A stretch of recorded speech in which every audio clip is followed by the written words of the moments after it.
È stato eletto per educare un uomo che era uomo vero, ma che anche era Dio. Ci voleva un uomo Dio per educare un uomo così, ma non c'era. Il Signore ha scelto un giusto, un uomo di fede,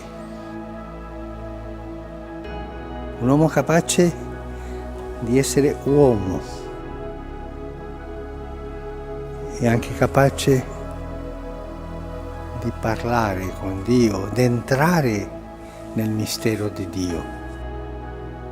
E questa è stata la vita di Giuseppe.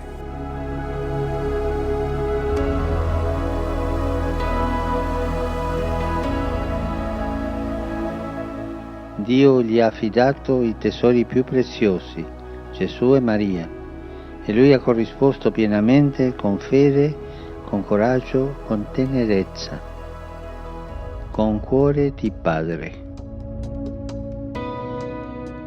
L'esempio di questo uomo mite e saggio ci esorta a alzare lo sguardo e spingerlo oltre.